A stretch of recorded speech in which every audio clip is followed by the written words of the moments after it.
Mari kita berdoa sekali lagi sebelum kita merenungkan firman Tuhan.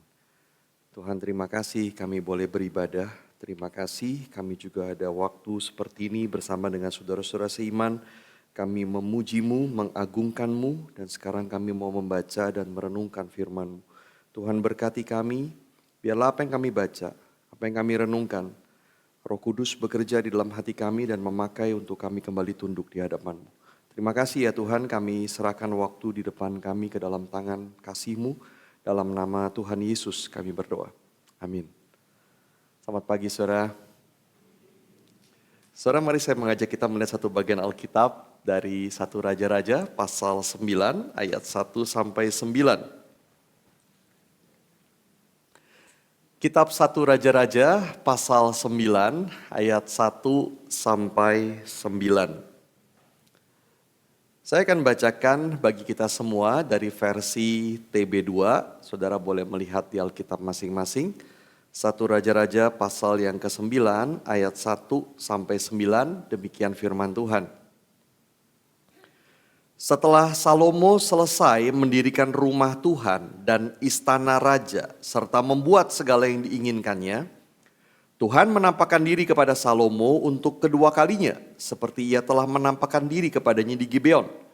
Tuhan berfirman kepadanya, "Telah kudengar doa dan permohonanmu yang kau sampaikan ke hadapanku. Aku telah menguduskan rumah yang kau dirikan ini untuk membuat namaku tinggal di situ sampai selama-lamanya. Mataku dan hatiku akan ada di situ sepanjang masa.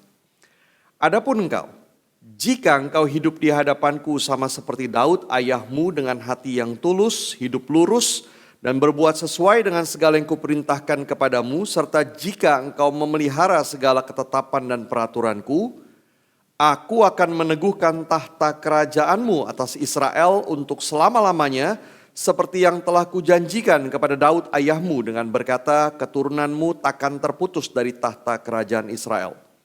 Tetapi jika kamu berbalik dariku, kamu dan anak-anakmu, dan tidak berpegang pada segala perintah dan ketetapanku yang telah kuberikan di hadapanmu, dan pergi beribadah kepada ilah lain dan sujud menyembah kepadanya, aku akan melenyapkan orang Israel dari atas tanah yang telah kuberikan kepada mereka. Aku akan membuang dari hadapanku rumah yang telah kukuduskan bagi namaku itu. Israel akan menjadi kiasan dan sindiran di antara segala bangsa.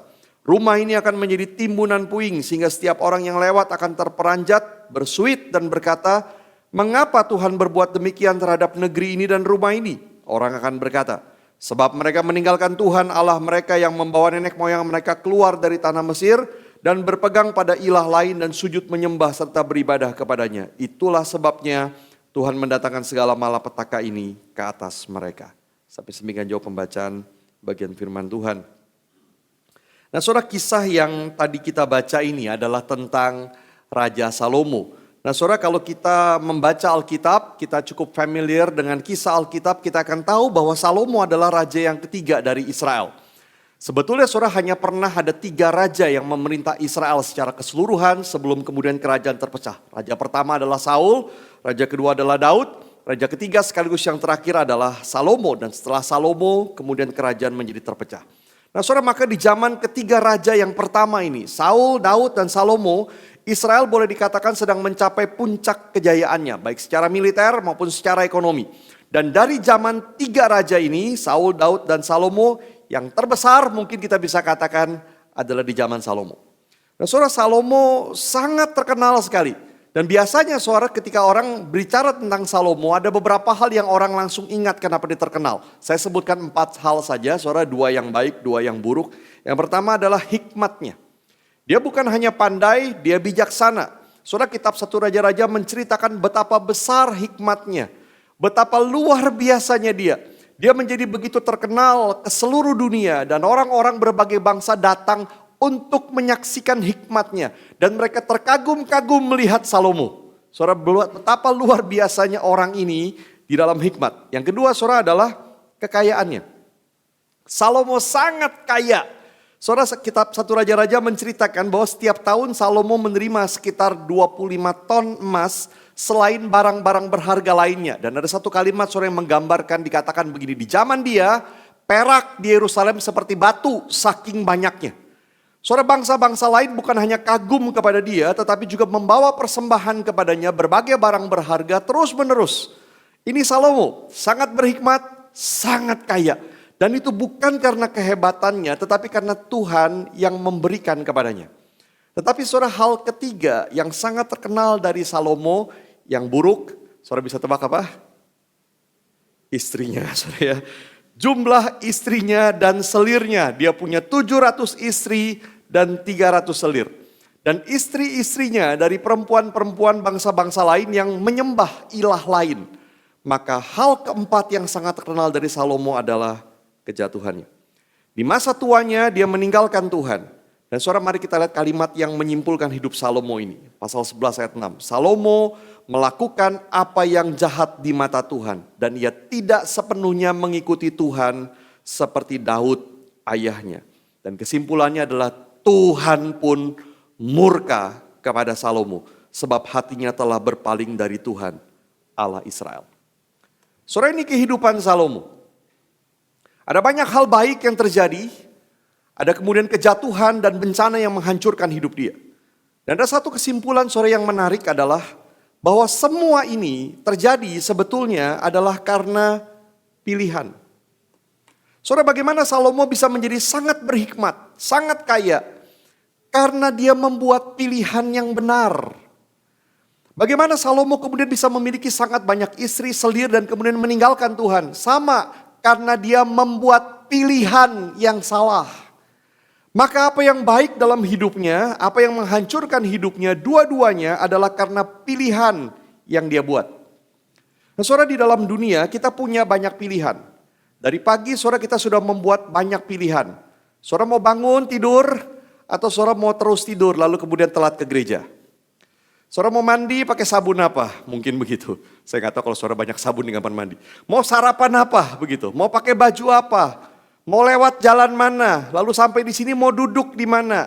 Nah, saudara, sekarang pun saudara punya pilihan, saudara mau konsentrasi dengar khotbah atau saudara mulai buka handphone dan lihat Instagram. Saudara punya pilihan untuk mendengar atau saudara kemudian mulai bosan, lalu ke toilet. Saudara, kita punya banyak pilihan dan seringkali tanpa sadar kita mengambil pilihan demi pilihan dalam hidup kita. Seperti satu seri pilihan demi pilihan dan kita ambil tanpa sadar. Dan seringkali juga tanpa sadar bahwa banyak pilihan yang kita buat sebetulnya akan menentukan hidup kita ke depan. Saudara, Philip Graham Ryken mengatakan ada beberapa hal tentang pilihan yang harus kita pelajari dari bagian ini. Saya akan sebutkan dua saja dari dia. Yang pertama, setiap orang punya pilihan. Hidup bagi Allah atau melawan Allah. Dan pilihan yang kita buat akan berakhir pada berkat atau bencana. Kalau kita bisa sederhanakan, saudara, di balik semua pilihan yang banyak ini yang kita buat setiap hari, mau kopi, mau teh, mau apapun itu, saudara, pilihan banyak sekali yang kita punya dalam dunia ini, sebetulnya semua pilihan itu cuma punya dua jalur. Hidup bagi Allah atau melawan Allah. Saudara punya kehendak bebas untuk memilih, tetapi semua pilihan itu berada pada dua jalur yang berbeda, hidup bagi Allah atau melawan Allah. Saudara memilih di dalam jalur yang hidup bagi Allah, ada banyak pilihan di sana. Jalur melawan Allah juga ada banyak pilihan di sana. Dan celakanya adalah pilihan yang kita buat ini akan berakhir kepada berkat atau bencana. Jalur yang satu hidup bagi Allah menuju kepada berkat. Tuhan berkata kepada Salomo begini, saudara, tadi di ayat yang keempat sampai kelima yang kita baca.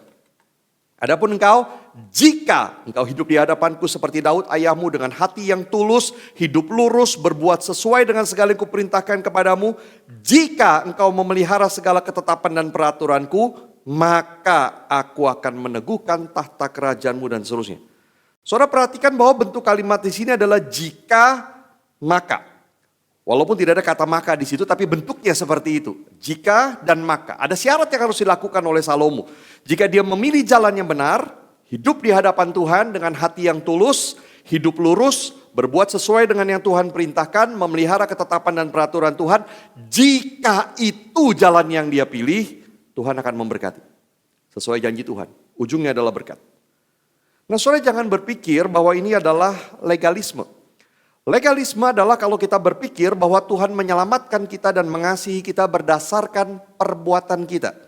Legalisme adalah kalau kita hanya melihat yang kelihatan dan bukan apa yang ada di hati. Tetapi ini bukan legalisme. Karena pertama apa yang Tuhan minta bukan hanya ketaatan di luar, tetapi hidup di hadapan Tuhan dengan hati yang tulus. Tuhan minta itu juga selain ketaatan di luar. Dan yang kedua, ini bukan legalisme. Karena ini bukan tentang keselamatan atau kasih Tuhan, tetapi tentang kehidupan sebagai anak Tuhan. Kita sudah diselamatkan, kita sudah dikasihi, sekarang kita hidup sebagai anak Tuhan. Lalu bagaimana caranya kita hidup sebagai anak Tuhan? Apa yang Tuhan minta dari kita? Ketaatan. Karena itulah tanda kita mengasihi Tuhan yang sudah menyelamatkan kita. Saudara, maka prinsip yang sama berlaku untuk hidup kita.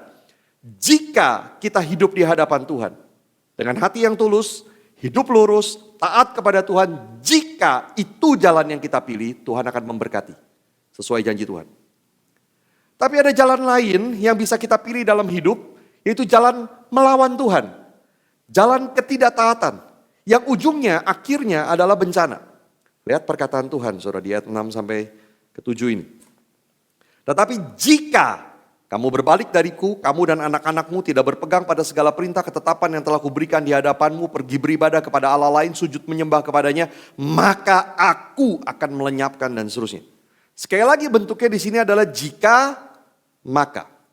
Jika Salomo melakukan apa yang ada di ayat 6, dan ini bukan hanya Salomo, tapi disebutkan kamu dan anak-anakmu. Artinya kalau mereka semua mengambil jalan melawan Tuhan, mereka semua mengambil jalan ketidaktaatan, maka Tuhan akan memberikan bencana yang tertulis di ayat 7 dan seterusnya.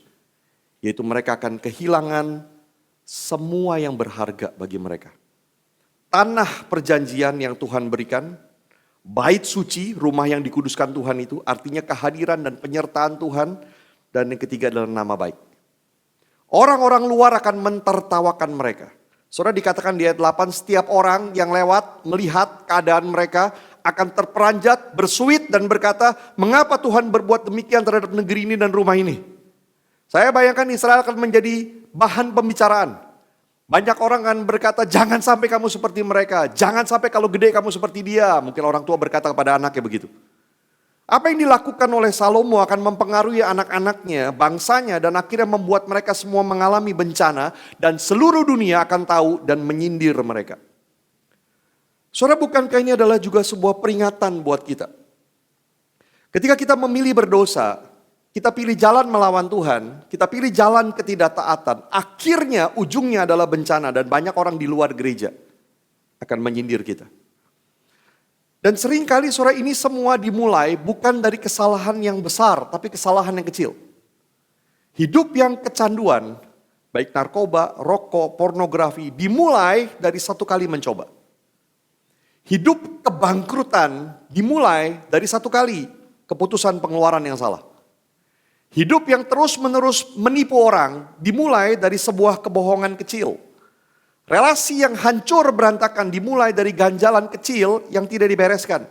Sampai akhirnya semua meledak, kita menanggung konsekuensinya dan semua orang akan melihatnya. Saudara, maka ingat kalimat ini.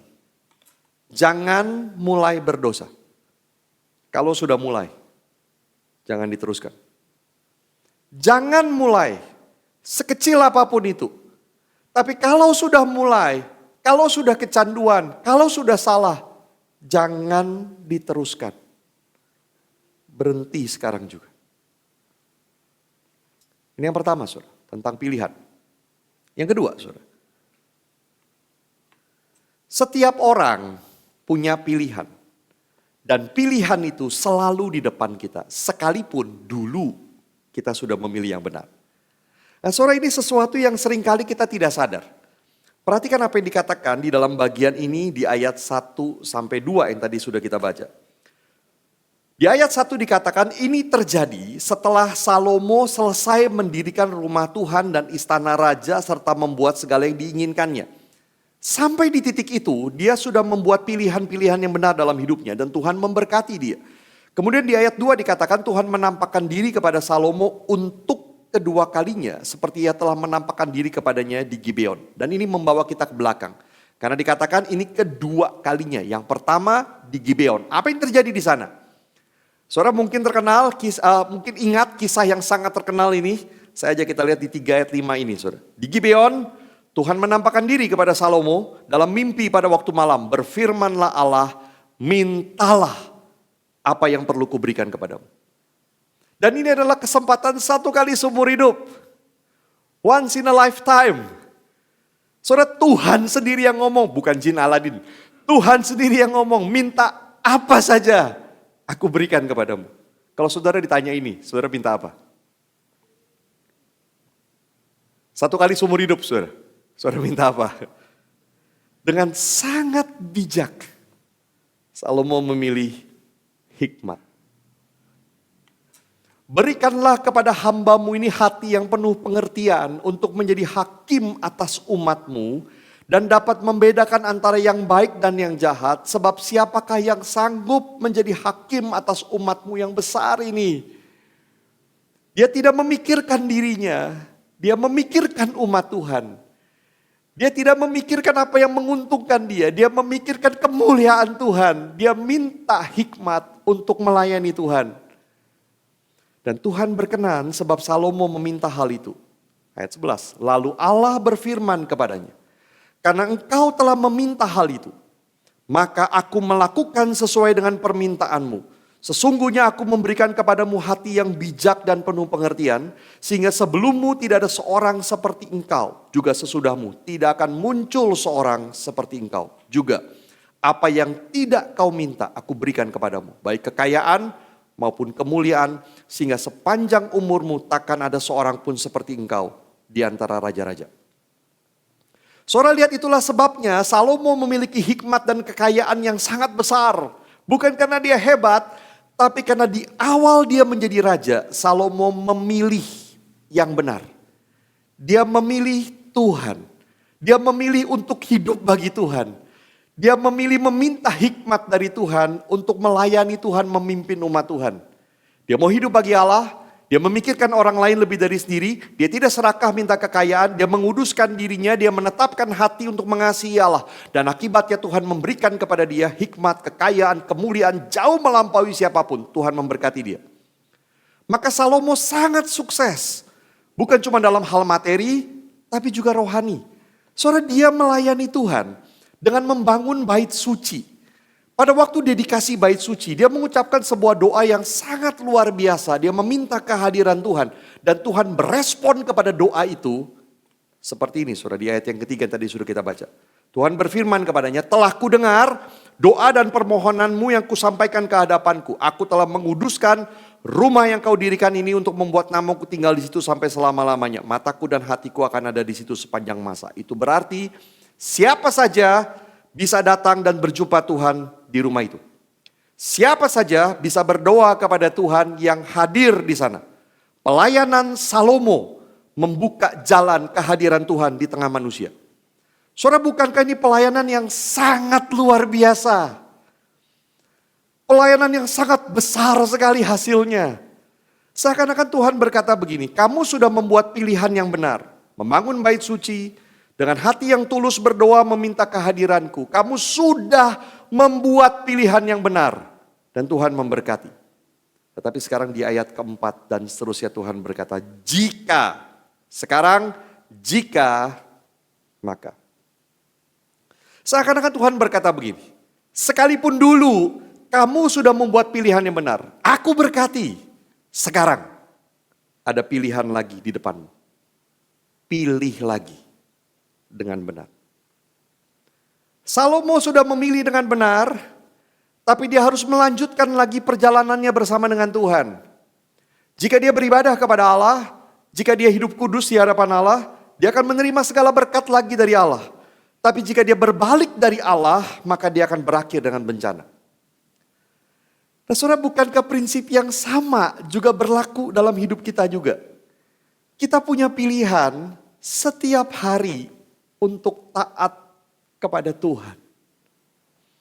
Pilihan itu bukan dulu, tapi setiap saat.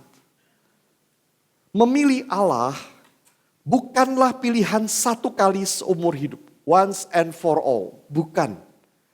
Kalau kemarin banyak hal yang baik yang kita lakukan bagi Tuhan, tidak berarti hari ini kita bebas lakukan apa saja. Tidak peduli betapa baiknya dulu kita memulai hidup Kristen kita. Tidak peduli berapa setianya kita dulu melayani Tuhan. Tidak peduli betapa tulusnya kita dulu berdoa kepada Tuhan. Tidak peduli apa yang sudah kita lakukan dan kita capai dalam pelayanan dulu. Pilihan itu ada di depan kita hari ini dan sepanjang hidup kita. Hidup bagi Allah atau melawan Allah. Itu terus menerus. Saudara, Yesus pernah mengajarkan tentang pilihan yang penting kepada kita. Di dalam Matius 7 ayat 13 sampai 14. Saya bacakan. Masuklah melalui pintu yang sempit, karena lebarlah pintu dan luaslah jalan yang menuju kepada kebinasaan. Dan banyak orang yang masuk melaluinya. Betapa sempitnya pintu dan sesaknya jalan yang menuju kepada kehidupan. Hanya sedikit orang yang mendapatinya. Saudara, banyak orang Kristen berpikir ketika membaca ayat ini bahwa pilihan jalan sempit, jalan lebar, narrow way, broad way, saudara, pilihan itu kita pikir hanya kita buat satu kali di dalam hidup kita. Yaitu ketika kita memutuskan untuk mengikuti Yesus. Kita pikir waktu kita percaya, kita sudah mengambil keputusan itu, jalan yang sempit, lalu selesai. Di satu sisi betul, kita sudah ada di jalan yang sempit itu. Kita memilih Yesus. Kita akan berjalan terus bersama dengan Dia. Dan kita tidak akan pernah pindah dari jalan itu. Tetapi saudara, hidup bagi Tuhan bukan pilihan yang hanya satu kali kita buat pada waktu kita percaya itu. Tapi pilihan terus menerus setiap kali kita memilih sesuatu. Sekalipun dulu kita sudah memilih yang benar, kita masih harus terus membuat pilihan yang benar. Sekali lagi saudara, ini bukan soal keselamatan. Kita memilih jalan yang sempit mengikuti Yesus karena Allah terlebih dahulu memilih kita. Dan sekali kita memilih Yesus, sekali kita memilih jalan yang sempit itu, kita menjadi anak Tuhan, kita tidak akan pernah kehilangan keselamatan kita. Tetapi pertanyaannya kemudian bagaimana kita hidup di jalan yang sempit itu? Bagaimana kita hidup di sana sebagai anak Tuhan? Pilihan apa yang harus kita ambil setiap hari? Karena tarikan dari jalan yang lebar akan membuat hidup kita, sekalipun di jalur yang sempit, tapi tanpa kemajuan. Tarikan dari jalan yang lebar itu akan terus menerus menarik kita untuk berbuat sesuatu yang tidak sesuai dengan hidup yang seharusnya. Sampai akhirnya kita mengalami bencana karena konsekuensi dosa kita. Philip Graham Ryken saudara mengatakan begini. Saya bacakan kutipan yang panjang. Satu-satunya cara untuk bertumbuh secara rohani adalah terus menerus memilih Allah sekarang. Sekalipun dulu kita sudah memilih Dia. Kita memilih Allah dengan membaca firman-Nya. Kita memilih Allah dengan datang kepadanya, membawa segala yang kita perlukan. Kita memilih Allah dengan belajar dengan baik di sekolah dan mengikuti rencananya untuk panggilan dan karir kita. Kita memilih Allah dengan puas atas apa yang kita miliki dan tidak serakah. Kita juga memilih Allah dengan berkata tidak kepada dosa dan ya kepada kekudusan. Kita memilih Allah dengan mengatakan, saya minta maaf. Saya memaafkan kamu. Atau saya mencintai kamu. Kita memilih Allah dengan menempatkan Dia yang pertama dalam segala hal yang kita lakukan. Termasuk dalam area yang kita tahu Dia ingin kita lakukan, tapi sulit bagi kita. Kita memilih Allah. Maka pertanyaan hari ini saudara, apakah saudara akan terus membuat pilihan yang benar dalam hidup? Saudara pernah membuat pilihan yang benar dengan memilih Yesus. Saudara pernah membuat pilihan yang benar dengan mengasihi Allah. Saudara pernah membuat pilihan yang benar dengan taat kepadanya. Saudara pernah membuat pilihan yang benar dengan membaca firman-Nya, berdoa kepadanya, memilih untuk tidak berdosa, memilih untuk mengasihi keluargamu atau bahkan musuhmu. Tapi pertanyaannya, apakah saudara akan terus menerus memilih yang benar untuk hidup bagi Allah hari ini, besok, dan sampai akhir hidupmu? Saudara lihat hidup Salomo, dia membuat pilihan yang benar di awal. Tuhan memberkati. Tapi dia tidak mengakhiri hidupnya sebaik di awal. Bagaimana kita menghindari itu? Mudah untuk berpikir, oke, gampang saya akan terus memilih Allah. Tidak semudah itu. Tidak semua orang membuat pilihan yang benar. Dan tidak ada orang yang bisa terus membuat pilihan yang benar. Tidak ada. Tapi inilah berita Injil bagi kita. Yesus sudah membuat pilihan yang benar dalam hidupnya. Dia sudah memilih jalan yang sempit itu menuju salib. Yesus harus membuat pilihan yang sama seperti yang kita hadapi. Selalu ada dua jalan di hadapannya, memaksa dia memilih taat kepada kehendak Allah atau tidak. Dia Tuhan, tapi dia memilih datang sebagai bayi yang kecil dan hina karena kehendak Allah. Dia Tuhan, tapi dia memilih menahan segala kekuasaannya dan dia harus menangis untuk minta susu. Dia harus belajar merangkak dengan tangannya. Dia menanggung susah, sedih, sakit, semua yang dialami oleh manusia.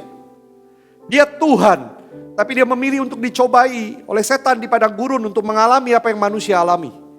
Dia Tuhan, tapi waktu bergumul di Taman Getsemani, apakah dia akan meninggalkan jalan salib dan itu berarti manusia binasa, atau dia akan naik ke salib, menderita habis-habisan, ditinggalkan Allah Bapa untuk manusia yang membenci dia. Dia pilih itu. Dia pilih jalan yang sempit menuju ke salib. Yesus sebagai manusia memilih Allah setiap saat, setiap hari. Sekalipun itu berarti dia harus naik ke salib. Karena dia tanpa cacat itulah, maka dia bisa menebus dosa kita. Karena dia sudah berjalan di jalan yang sempit itu dengan sempurna, maka dia bisa membawa kita juga berjalan di sana. Terus menerus berada di jalan yang sempit itu sampai ujung kita menerima keselamatan di surga. Sekalipun di tengah jalan, di jalan yang sempit itu, jalan keselamatan itu, kita banyak membuat pilihan yang salah. Berita Injil bagi kita adalah tidak peduli berapapun hancurnya kita, berapapun banyaknya bencana menimpa kita karena pilihan-pilihan yang salah. Karena Yesus, kita masih diberikan kesempatan untuk memilih Allah lagi sekarang. Kita bisa kembali memilih Allah lagi dengan bertobat, dengan percaya bahwa Allah memegang kita. Berjalan sekalipun kita di dalam gelap. Karena dia mengampuni kita. Dia menopang kita. Dia tuntun kita lagi. Dan dia akan menjaga kita tetap di jalan yang sempit itu. Sampai ujung kita menerima kehidupan. Di dalam perjalanan ini, kalau kita tidak memilih yang benar, maka kita tidak akan maju-maju. Kita akan banyak mengecewakan Tuhan. Kita akan banyak hidup tidak sebagai anak Tuhan. Dan kita akan mengalami satu kali nanti mungkin konsekuensi dosa kita. Tapi mari kita belajar memilih yang benar lagi, karena ada kesempatan lagi yang Tuhan berikan buat kita. Dan kita mengerjakan apa yang dia mau sepanjang hidup itu. Sampai akhirnya, dia menyambut kita dengan sukacita. Hambaku yang baik dan setia. 2 reflection questions buat kita. Yang pertama, saudara pilihan salah apa yang sudah atau sedang saudara buat? Mari akui di hadapan Tuhan. Pilihan salah. Pilihan yang bukan untuk hidup bagi Allah. Pilihan yang bukan untuk hidup kudus. Pilihan yang bukan mau menyenangkan Tuhan dan mengasihi sesama kita. Pilihan salah apa yang sudah atau sedang saudara buat?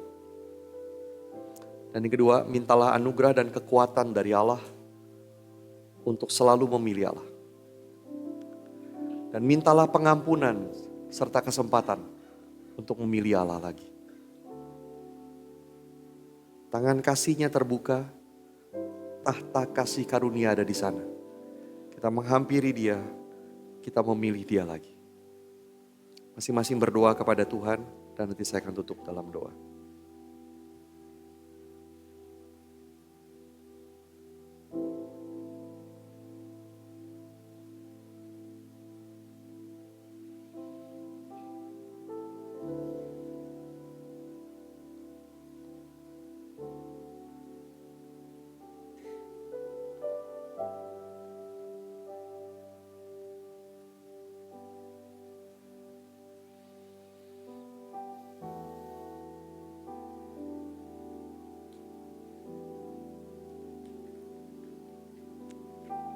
Terima kasih untuk kasih-Mu ya Tuhan, yang memilih kami.